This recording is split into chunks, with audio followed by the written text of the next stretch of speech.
Hi, you all, and welcome to my video on LinkedIn. Now, you all know that I feel like LinkedIn is where you secure the bag. There are over 800 million people on LinkedIn worldwide, almost about 200 million in the US alone. But the great thing about LinkedIn is that they're 18 and older, and majority of them are business decision makers, or they work for a company, they represent a company. And so these are the people that you want to go to if you want to get consulting contracts. So how do we build an optimized LinkedIn page that presents us as the expert? That's what I'm going to show you now in a few easy tips. So let me share my screen, and I will be on LinkedIn. Okay, so here we are on LinkedIn. Right. This is when you first go to LinkedIn, it brings you to this page. I can see my feed. I can see LinkedIn news. This is where you can post. I will tell you a quick tip before we get over to optimizing your profile. Using LinkedIn native features. LinkedIn likes photos. LinkedIn loves video. LinkedIn likes for you to write articles using their features as well. But we're focused in on the profile right now. So I'm going to click on my name to go over to my profile, and we're going to begin talking through how you optimize it. Okay. So tip number one, you can put your profile in different languages. So you can see I have mine in English and Spanish. If you work with organizations or companies where English is not the first language, or they are supporting a community that speaks a different language, then you want to have your profile in that language. So I have mine in English and Spanish. That's tip number one. You can edit your public profile. If you put your profile in another language, it automatically translates all of your profile except for the bio. You have to translate that yourself, or you can use like Google Translator. That's what I did. Okay. Tip number two, banner. This is free real estate. So I go through people's LinkedIn page all the time, and the people that I see that have a gray banner, I'm like, they don't take LinkedIn seriously. And especially if you're a business owner, this is free advertising. This is what you can use to draw people in. So off gate, they know I'm amplifying the voices of women and people of color in healthcare through consulting, coaching, and podcasting. And so to edit that, you just click on the edit button, and you can upload your picture here. Now, easy tip, go to Canva and search for LinkedIn banners, and hundreds of different templates will come up. You do not have to start from scratch. So I went to Canva, I found this little picture and added my wording at the top, and that became my banner. So that's tip number two. Tip number three, you want a forward-facing picture with you smiling that is close up. You want to be welcoming, so that you are drawing them into your business. So forward-facing professional picture here. Tip number three, you can't actually do from the desktop version, but if you're on your mobile phone, right here beside your picture, you will see a record option.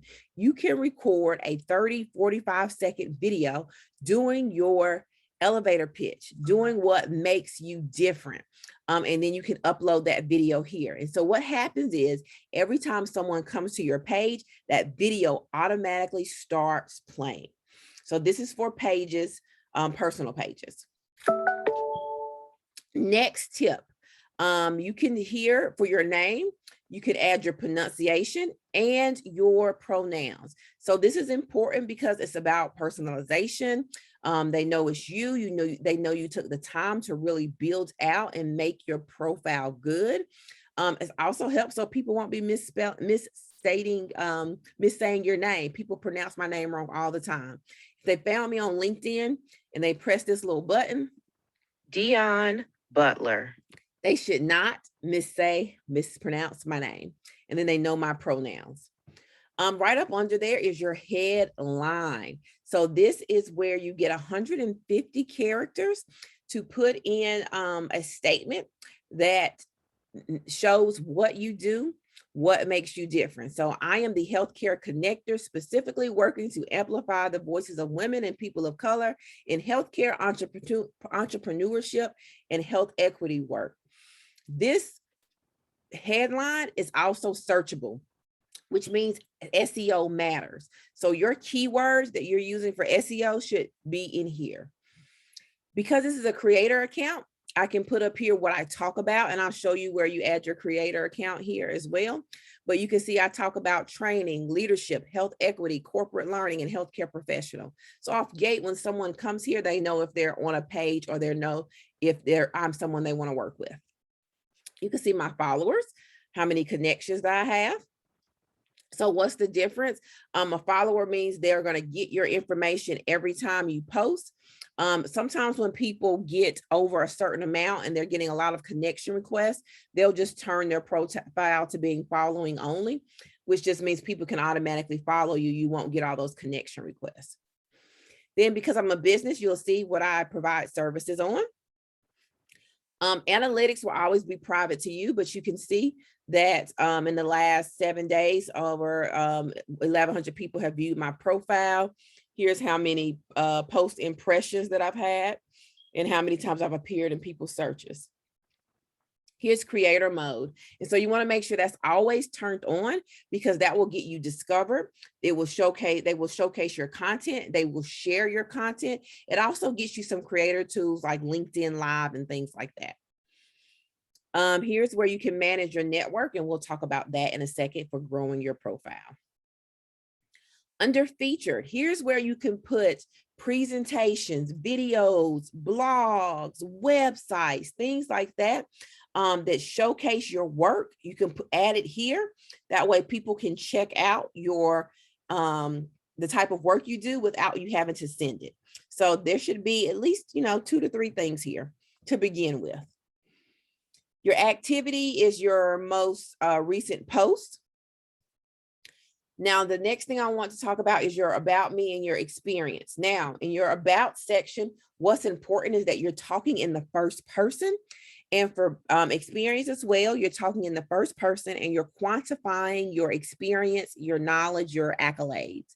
And so I wouldn't say I have healthcare experience. I would say I have 15 plus years of healthcare experience, because that is more powerful.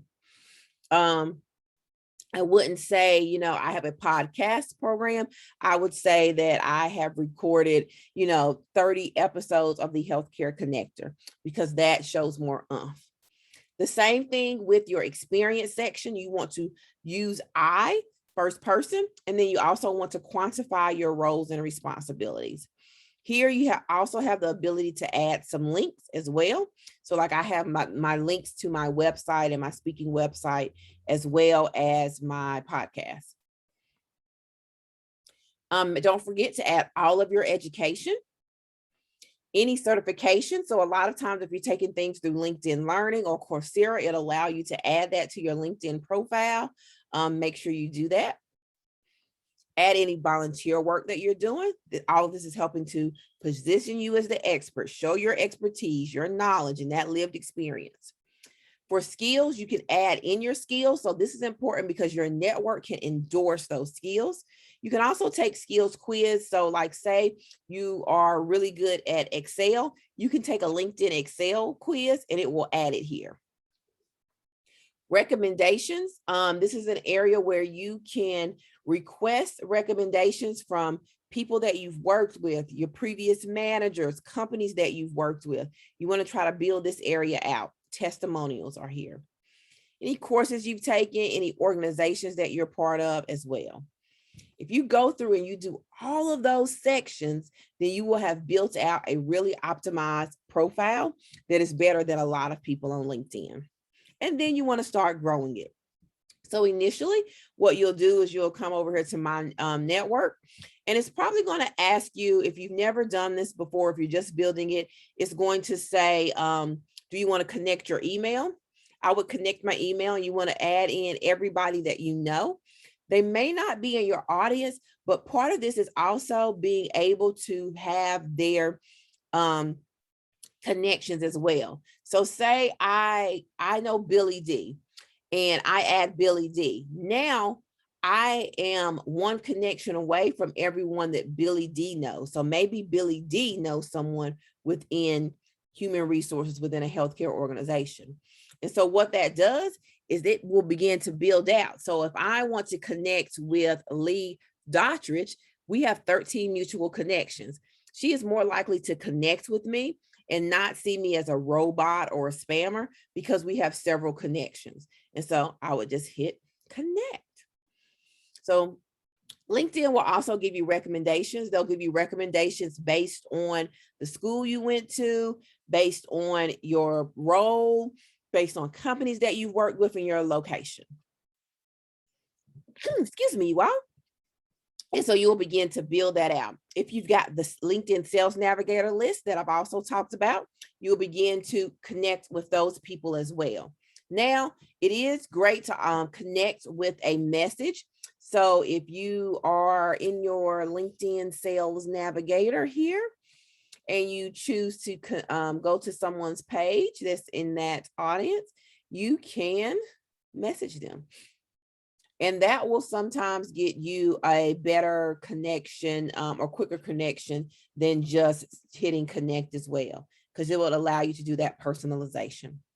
So these are just a few tips that you can use right now to get your LinkedIn profile optimized. You still need to do your content, and we'll talk about LinkedIn content strategy in another video. Go back and do all of these steps and make sure that LinkedIn profile is hitting right, because LinkedIn is where the money's at. I'll see you all in the next video. Bye.